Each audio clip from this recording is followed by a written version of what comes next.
Your boat loses money while sitting perfectly still at the dock. Saltwater never takes a day off from destroying your investment piece by piece. The moment a steel hull touches harbor, electrolysis begins eating metal constantly. Corrosion works 24/7, and so do all your fixed bills. Here is the part that catches new owners completely off guard. Dockage fees alone run $5,000 to $25,000 every single year. Hull insurance takes another 1.5% to 2.5%. That percentage applies to your boat's total value paid out annually. Add liability coverage for your crew and the bank's loan payment too. Permit renewals arrive like clockwork whether you caught anything or not. The industry quietly calls this your static burn rate behind closed doors.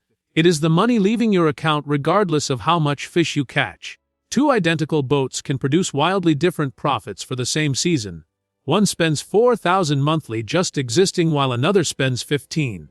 Same ocean, same fish, completely different businesses from the very start. But before fixed costs even matter, you must choose the right vessel first.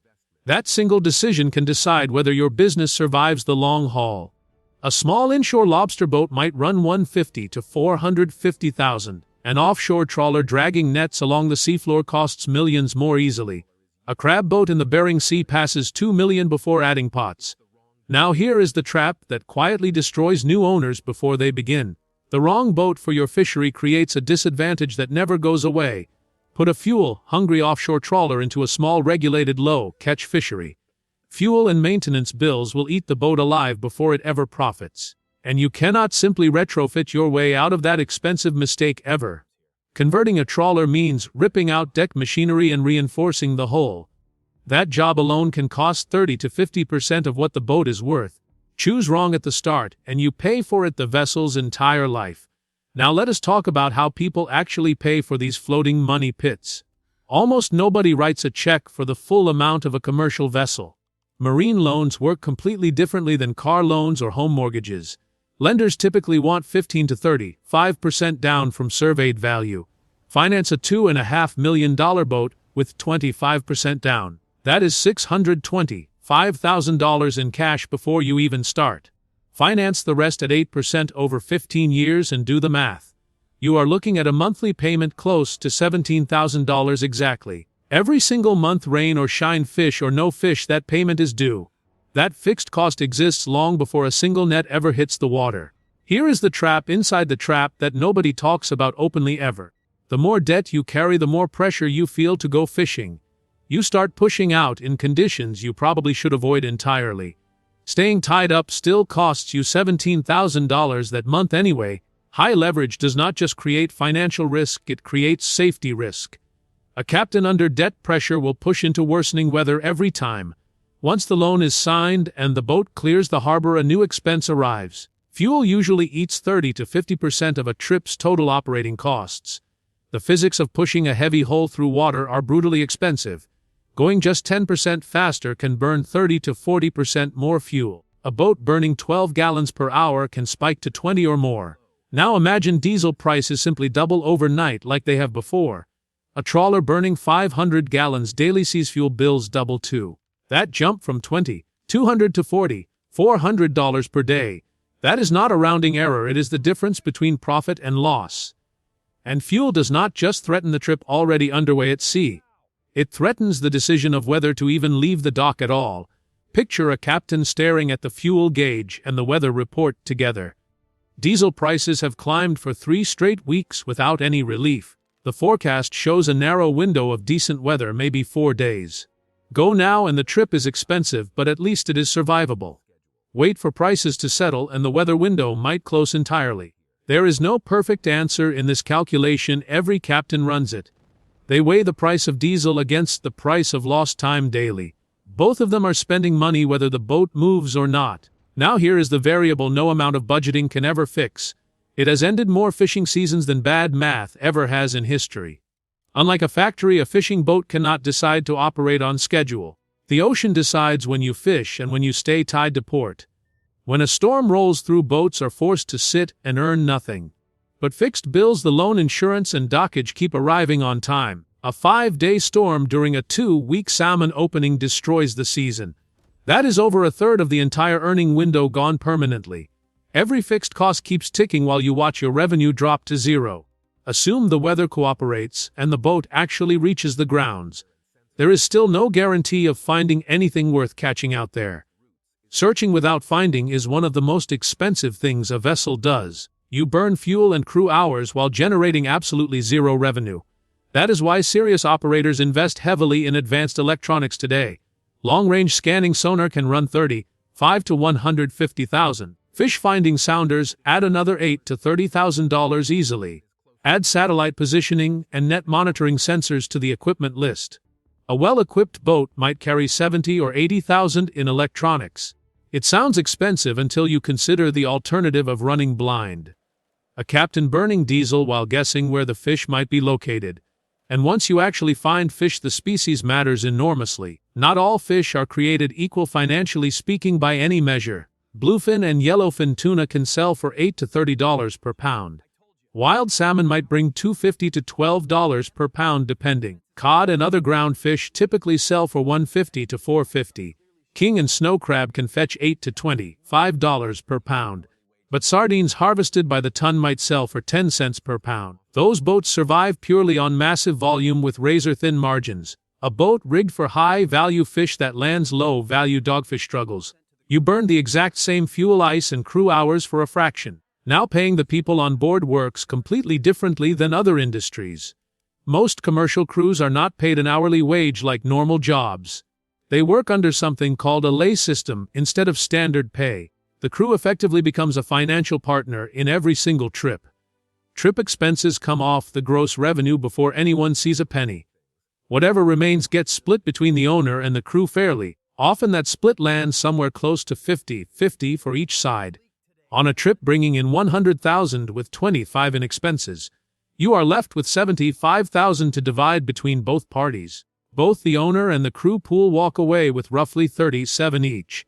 The captain typically takes an extra cut on top of a full share, often 10 to 20% more for the responsibility of running things. This system protects the owner during a bad trip quite effectively. If the boat catches almost nothing, the crew earns almost nothing too. But skilled deckhands know this, and they have other options available. During prolonged slumps, they simply leave for boats that are catching fish. Or they walk away for steady work on land with guaranteed paychecks. Losing experienced crew leaves you scrambling with less capable hands. That only makes a bad stretch harder to recover from going forward. Keeping a good crew matters deeply, but none of it matters if the boat itself falls apart because saltwater works against you daily. Maintenance on a commercial vessel never truly stops at any point. Boats need hauling out every 12 to 24 months for new paint. Antifouling paint and sacrificial zinc plates cost $8,000 to $35,000. Main engines need injector work, oil analysis, and turbocharger servicing. That often runs $10,000 to $40,000 per year on a big boat. Deck hydraulics, the winches and pumps need regular attention too. They will fail exactly when you need them most if you ignore maintenance. Now here is the part that catches owners off guard all the time. Skipping a $2,000 preventative service today does not save money. It often leads to a $50,000 engine failure out at sea, plus towing fees, plus lost fishing days, plus potential total vessel loss. Even a perfectly maintained boat is worthless without one critical thing. It has nothing to do with the boat itself and everything to do with permits. In countries like the United States, fishing is not a free-for-all activity. Under laws like Magnus and Stevens, access is tightly restricted now. You cannot simply buy a boat and start fishing wherever you want. You must buy the legal right to fish from someone who already holds it. In Alaska's halibut fishery, quota shares trade at $45 to $70. That is per pound of annual catch rights attached to the permit. The quota attached to a boat is often worth triple the vessel itself. A single Bering Sea crab quota allocation can be worth millions alone. This has quietly changed the entire industry in a fundamental way. Capital increasingly flows toward buying the legal right to fish now, not toward building a faster, bigger, or more powerful boat. In a quota-controlled fishery, the permit is often the real asset. The boat is just the tool that uses that permit to generate revenue. Once you secure the right to fish and successfully catch something, the job still is not finished because raw fish has a short shelf life. Mishandling your catch can destroy most of its value within hours. Fresh seafood breaks down through bacteria and natural enzymes fast. Without fast cooling, a valuable catch becomes low-grade product quickly. Boats use crushed ice, refrigerated seawater, or blast freezing systems. In warm tropical water, you need 1 ton of ice per ton of fish. The financial stakes here are enormous and often underestimated. A tuna properly chilled might sell for $12 per pound. That exact same tuna mishandled drops to $3 per pound. Same fish, same trip, same fuel burned, yet 75% less money. Purely because of temperature control and how you handled the catch. Now let me show you how a good-looking decision becomes a bad one. Say a buyer picks up a used trawler at auction for $150,000. A boat that would have cost a full $1 million brand new. On paper that looks like the deal of a lifetime, an 85% discount. But here is the catch nobody mentions at the auction house. That boat has no fishing contract lined up for the coming season. It needs an overhauled engine before it can safely leave the harbor. That engine work alone runs another $60,000 minimum. Add a slow first season while the new owner learns the fishing grounds. By the end of year 2, total money spent on that bargain boat is closing in on what a ready-to-fish vessel would have cost outright. Except this one arrived a year behind and with an unfamiliar engine. The discount was real, but so was everything the discount did not include. Getting a perfectly preserved catch to the dock feels like the finish line, but selling it introduces an entirely new layer of unpredictability. Fishermen rarely sell straight to a restaurant or end customer. Most catch moves through auctions, processors, or wholesale dealer networks. Prices swing hard based on supply and demand in those markets. When the whole regional fleet goes out fishing at the same time, dock buyers get flooded with product and processing plants hit capacity. The price paid per pound can drop sharply, sometimes within the same week. In 2023, American fishermen landed roughly 8.4 billion pounds. That entire catch was worth about $5.1 billion at the dock. It shows just how much price per pound gets squeezed by global supply. Individual boat owners have very little control over what they are paid. Selling into an unpredictable market is one kind of serious risk, but commercial fishing carries a much more immediate danger too. Insurance exists specifically to protect against that kind of disaster. Commercial fishing ranks among the most dangerous jobs in developed countries. Hull and machinery coverage costs 1.5% to 2.5%. Liability coverage for the crew adds another significant expense. Laws like the Jones Act allow injured crew to sue owners directly. Pollution coverage protects against fuel spills and environmental damage. Lenders often require breach of warranty coverage for their own protection. None of this is optional if you want financing on your vessel. It is simply the cost of operating something this dangerous at sea.